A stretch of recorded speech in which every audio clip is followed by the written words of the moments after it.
My name's Tim Griffin. I'm going to talk about some work that I've been doing at Bell Labs with Bruce Shepard and Gordon Wilfong. Now, turn off the mic for a second. Let's just put it up here.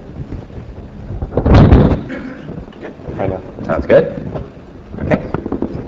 And I know this forum has seen a lot of talks on BGP and on various aspects. I think this is probably the first talk on the metaphysics of BGP.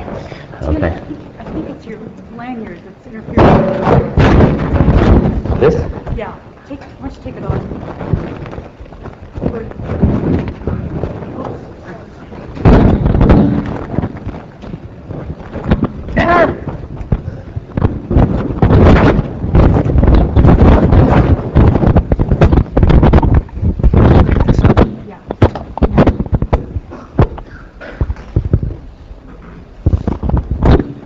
How's that? I don't know. Start talking. Okay. Here we go. Okay, so I want to ask, what problem is BGP solving? And of course, it's solving the interdomain routing problem, but here's the way I mean it. And here, maybe I should tell you why I started thinking about this problem, because I was writing some code on top of the RA tool set, and what I wanted to do was pull in RPSL policies from databases and then do some analysis, sort of end-to-end consistency analysis, or check for certain kinds of routing anomalies. And I was having a hard time because I didn't really have semantics for BGP. You know what I mean? I wanted to first of all simplify things along one dimension. I just wanted to get rid of that whole notion of dynamics of BGP. So I could just think of a collection of routing policies as some system of constraints that I wanted to solve. Okay, and then I wanted to simplify it along another dimension, so they sort of get rid of all of that complexity of the interaction of policies along a path, of things like that. So, and I wanted to use this in designing algorithms for heuristics, really, for analysis of RPSL policies. Okay, and it turned out that we came up with a simple model, and it was also useful for other kinds of analysis of BGP that I'll talk about toward the end, and also is useful in the design of some extensions and analysis of proposals for BGP. But I'm not really going to talk about some of that stuff today because it's kind of researchy. What I hope to talk about is, what I hope you get out of this talk is some sort of fun way of looking at BGP, and also some framework that makes it a little easier to discuss certain kinds of routing anomalies that can happen with BGP. Okay? So what I want to do is, we all know that there's this shortest path problem out there. It's very simple. You can describe it to anyone, so any math geek, for example, will understand this problem. They don't have to know anything about networking. It's a very simple problem. You have a graph, some weights. You want to find shortest paths in that. Okay? And so that problem underlies these well-known protocols, RIP, OSPF, and ISIS. And those things are fairly complicated distributed algorithms for solving the shortest path problem. Okay? So I want to find an X, so a problem, that is to BGP as the shortest path problem is to these IGPs. Okay? And I want it to be as simple as possible. Okay? So, for example, I want it to fit on 2 slides. Okay, so here's the problem that we came up with. Here's the way of stating it. We call it the stable paths problem. And again, forget about all of the complexities, let's say, of BGP and the dynamics. I'm just going to give you a very simple graph problem. And the problem is, you have a graph with labeled nodes, and there's a special node labeled 0, and everyone else, all the other nodes, have collections of paths to that node 0, and it's every node has some subset of all possible paths from that node to the 0 node, and these are called the permitted paths at that node. So, for example, node 3 in this diagram has just one path 30, and node 2 has 2 paths to the origin. Okay? And each one has a ranking on those paths. So, and I've listed it so that they rank, the highest ranked path is on the top of the list. So for example, node 2 likes the path 210 more than it likes the path 20. Okay?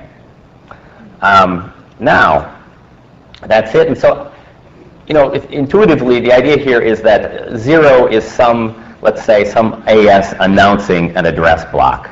And what we're looking at is sort of the distilled policies, how everyone wants to get to that address block. Okay? So I'm only looking at one address block at a time here. And I'm not going to get into the translation from, let's say, a set of RPSL policies to an instance of the stable path problem, because it gets really messy, especially when you're dealing with IBGP, for example. So intuitively, we can think of, just as a first cut, that each node here represents an AS. Okay? And it's a little bit simpler thinking about it that way, because these paths represent AS paths. Fine. But in general, when you deal with IBGP, you're actually the paths actually are paths between routers, and these nodes represent routers. Okay? But I'm not going to get into the messiness of the translation. Okay? Everybody understand what an instance of the problem is? Okay? Now I want to tell you what a solution is. Okay, so a solution, how do I solve a stable paths problem? What I do is I come up with an assignment of paths to nodes. Okay? So the two things are true. Don't try to read that stuff. I'll just tell you what it means. One thing is it's a consistent assignment, and that is it's a tree. You know, the assignment of paths induces a tree rooted at 0. Okay? And the other thing is that it's stable. Every node is stable in the following sense, is that it has, of all the paths going through its neighbors that are consistent with their assignment, it has the highest ranked path possible. Okay?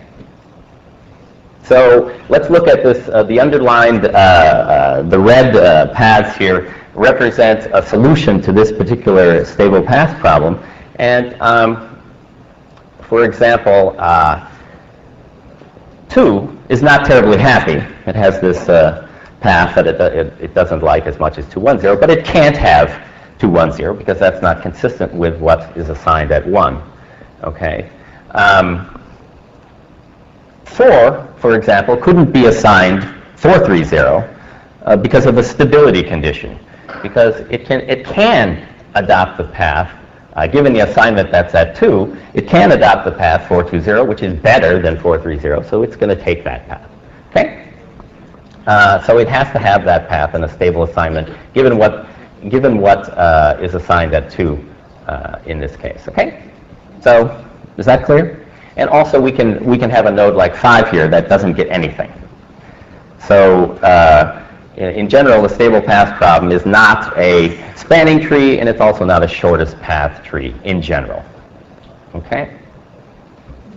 So let's just look at another example real quick. Just first of all, this illustrates that there can be multiple solutions to a stable path problem. Here I have a problem where 1 prefers to go through 2 and 2 prefers to go through 1.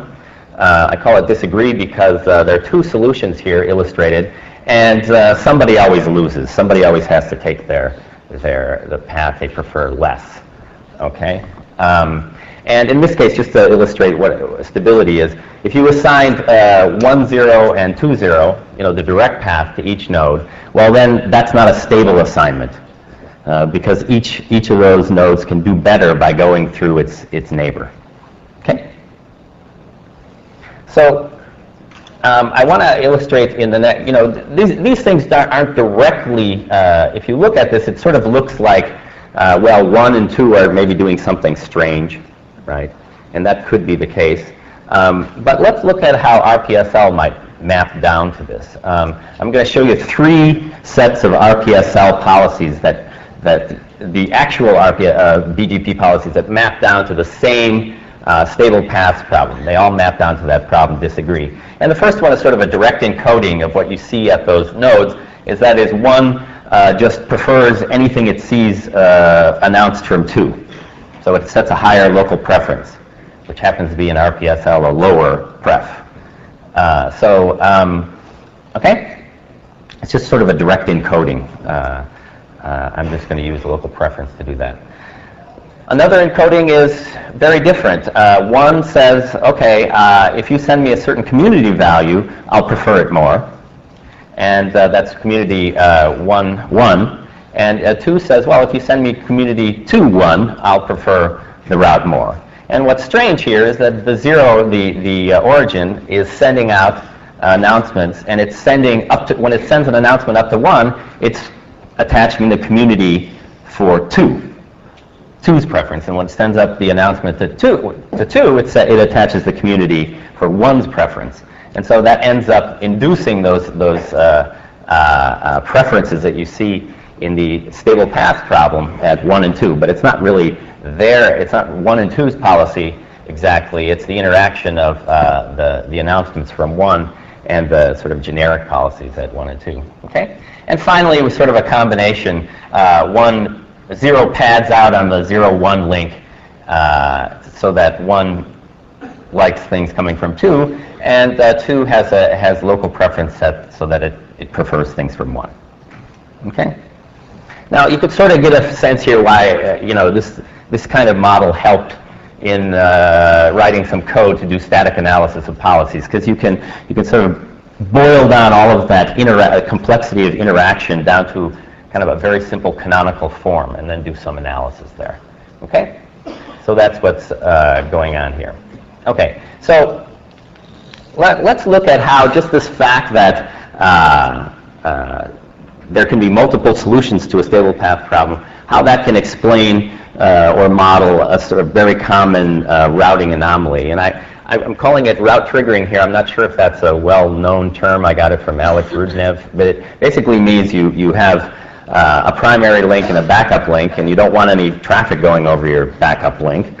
Fine, and so your primary goes down, all the traffic switches to the backup link, and then what happens is your primary comes back up, and you've still got traffic on your backup link. What happens? Okay, so here's a really simplistic model where we're looking at, you look at node 0 there, and all the traffic is coming in on the primary link, and then that link goes down, and we have another solution to a simpler problem. And now you can imagine the link comes up, but hey, there's nothing to prevent it from adopting a different solution to the stable path problem. Okay, and there we see that both 3 and 1 have routes directly to 0. Okay. Now I've sort of, I've gone this far without really talking about dynamic semantics at all. Okay, so we can sort of imagine a simple protocol for this stable path problem where every node is just listening to announcements from its neighbors about what path they have, and then making their decisions based on what the best possible path is, right? So it's a very simplified version of BGP. Okay, so if we think about that protocol, well, what happens if there's no solution to the stable path problem? I can, turns out, define a stable path problem has no solution. Okay, so what I mean, remember what I mean by solution? It's everybody's happy, not necessarily happy. They're content. They can't get any better given what their neighbors have. So if there's no solution, and if every node all they see is their neighbors, well, then somebody's always going to think they can get better. Somebody's always going to be changing their path, and that the protocol can't converge. Right? If it converged, we'd have a solution, but there's no solution. So it turns out that this is sort of a simple model of how BGP can diverge, and this is this observation was made in '96. How many people are familiar with this possibility? The basic idea is that there's no guarantee that the BGP routing policies of a collection of autonomous systems is consistent in any sense, that there is a solution, that there is some static routing, right? So BGP can actually diverge, just exchange routing messages forever. Okay? So the bottom picture is just sort of a stable path problem way of looking at that, and it just says, yeah, if there's no solution at all, well, you have to diverge. But it turns out there's cases where there is a solution and you can diverge also, and I'll give an example of that. Okay. Okay, so here's a system that has no solution. It's called Bad Gadget.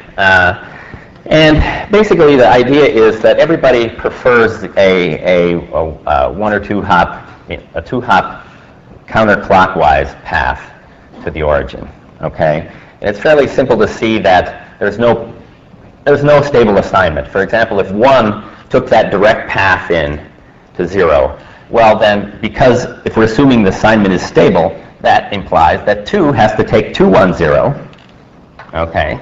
And that implies that, well, 4 can't take 4, 2, 0, so that implies that 3 is taking 3, 0. But if 3 is taking 3, 0, well, if it's a stable assignment, then 1 can't be taking 1, 0. It has to be taking 1, 3, 0, because that's the best it can do given the assignment at 3. A contradiction. So you can go through case analysis like this. There's no solution. So if we think about those 3 different sets of RPSL policies that map down to that simple system disagree, we can come up with a dozen policies at the BGP level that could map down to this system. And whether or not they're all sensible in any way, I'm not sure, but then there's always the possibility of misconfiguration, right?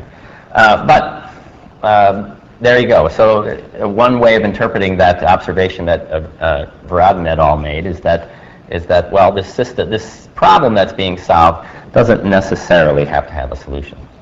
Now let's take this problem here and add a link between 0 and 4, and let's make 4 prefer that most. So that's this system called surprise, and it has a solution. The underlined, the red assignments is a unique solution to this problem. So 4 takes the direct path, great, and everybody else locks in on another route. The problem with this is that you can have a stable routing, right?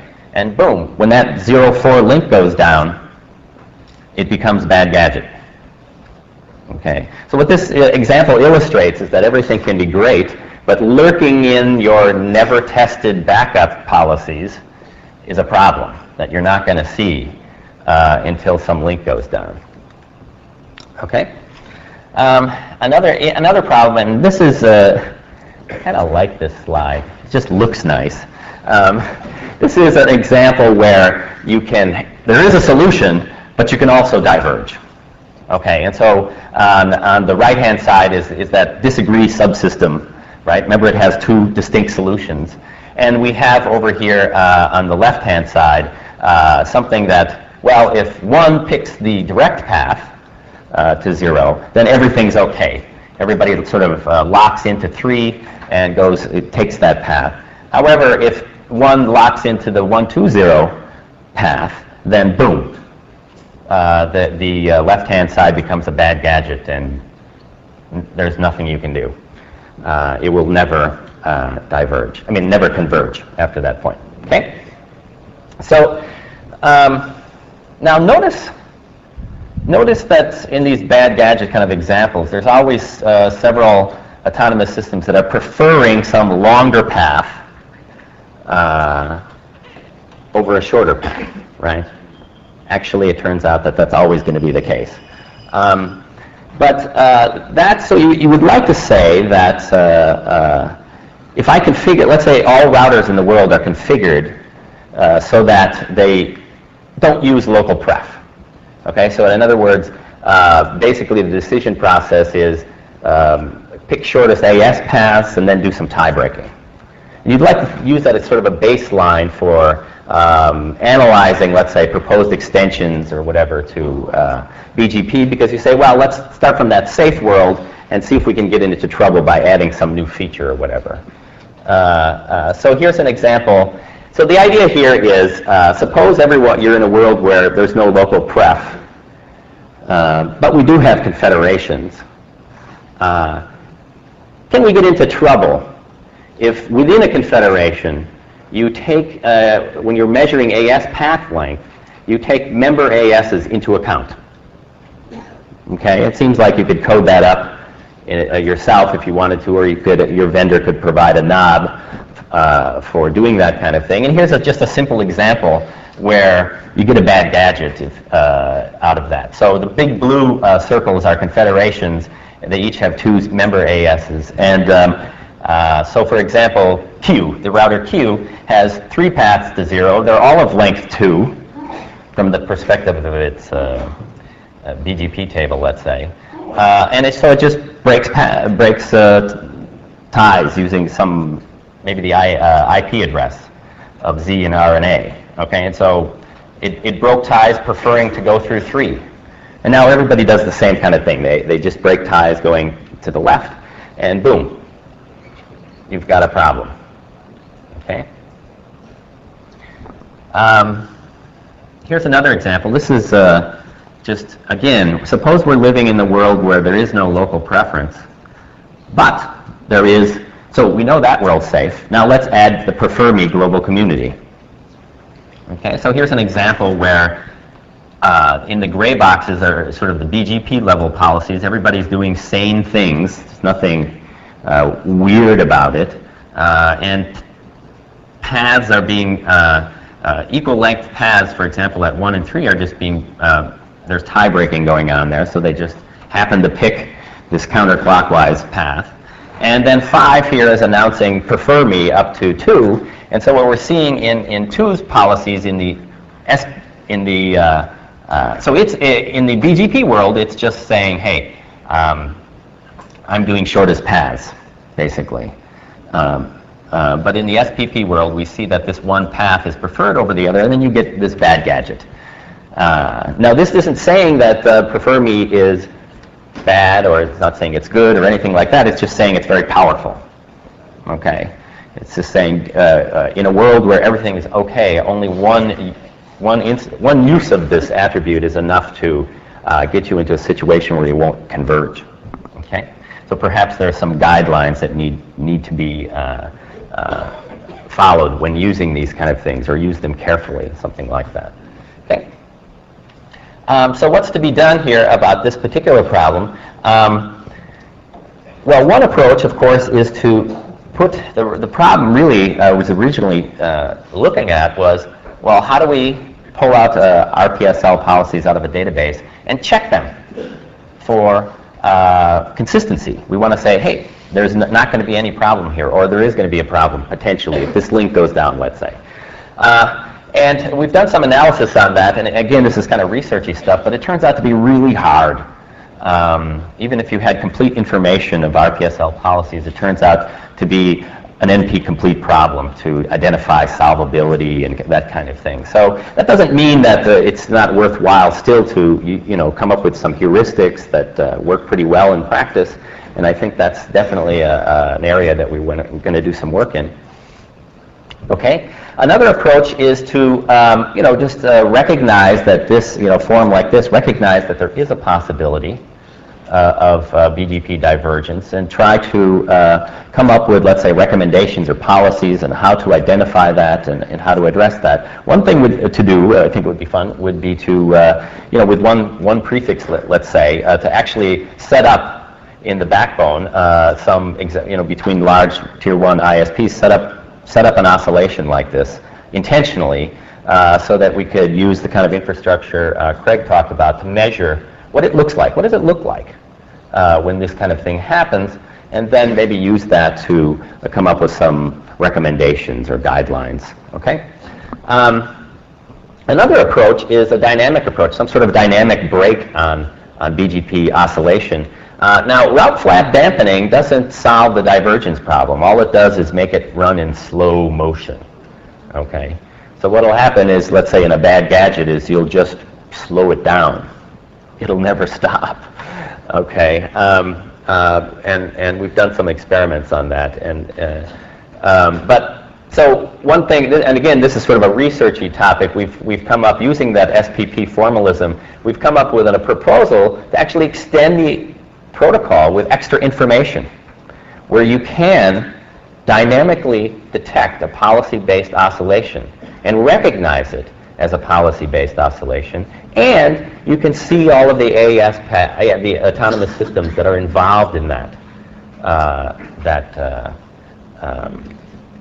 policy conflict, okay? So again, that's sort of at the level of this SPP, very low level. Now it's kind of it's a research problem right now to bring that up to the level of BGP, and is it scalable, is it robust, things like that. So some shameless plugs on some work we've done, and again, this is sort of in the academic community. We had a paper in SIGCOMM last year, showing that a static analysis essentially of RPSL was very hard. Okay. We also, in ICMP, we had a paper that sort of used this SPP model, came up with some sufficient conditions for safety, sanity, things like that. And then in Infocom coming up next month, we used that model to develop this extension, this safe extension to a simplified BGP protocol. Okay. The SIGCOMM paper and the Infocom paper are available online at the SIGCOMM and Infocom sites. If you want the ICMP paper, send me mail. A recent paper that's going to appear in SIGmetrics by Lishan Gao and Jennifer Rexford sort of uses some of this formalism and shows that, well, if we make certain assumptions about the world and how routes are exchanged, then they can prove that everything's always going to be okay. Okay. And so the question is, are the assumptions valid? And how well do they model what's really going on? The complexity of routing policy is really out there today. And of course, they assume that there isn't going to be any misconfiguration there. And if you're interested in that paper, I suggest sending mail to Jennifer at AT&T Labs. Okay.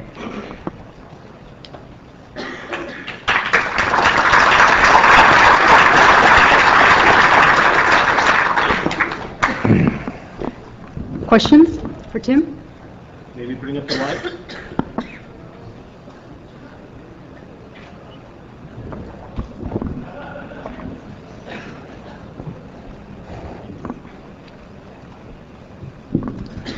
Sean Darland. I'm interested in your opinion, using the current tools that the operators have available to them. Is there any intervention they can make that would stop this oscillation if they detected it by some other means? Well, I think the big problem is when you see this kind of oscillation, from one path to another, you don't really know what the source is. You don't know if it's some flaky interface somewhere, or there's no way of telling right now by looking why this route is flapping. Okay, that's why I suggest that I know of. That's why I was suggesting that maybe some experiments be done so that we can get a feeling for what it actually looks like when it happens, right? So perhaps it looks a little different than the kind of flaky router flapping that we're used to seeing. Okay.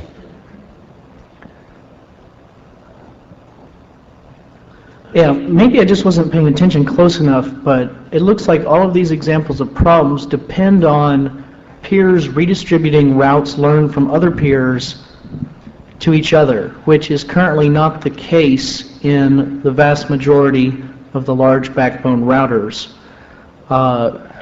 You tend to only originate the routes that you're receiving from customers to peers, not other peers. Right. So that eliminates a lot of those cases of problems. Yeah, and I think that's essentially the idea of the Lishan Gao and Jennifer Rexford papers, is that kind of model, right? I But then think again, that's what's already implemented. right, but we don't, the thing is that these are this is kind of a worst case analysis, right? That as the complexity of BGP policy becomes, sort of unmanageable, and you look at the interaction of policies between peers, and also throw in things like misconfiguration, right? And the fact that link failure can activate policies that might not be so obvious at first, right? I think there's reason to concern here. I'm not saying the sky is falling or anything like that. Obviously, I just think there's reason to be aware of the problem and to be somewhat concerned with it. Well, I'm not saying that we shouldn't be concerned, and I'm not saying that these problems aren't real, but I think we need to be aware that the default configuration or providers and what people are recommending and requiring of their peers is a condition where these types of failures are not going to be epidemic. Now, obviously, I've seen plenty of misconfigurations where you'll end up with something very like what these problems describe happening with continuous route looping. And the only way to clear it is to pretty much shut down everything related to that path. Right. But the default configuration is that you're not redistributing routes, that you're not originating to other peers in a common exchange Right. for lots of very good reasons. Okay.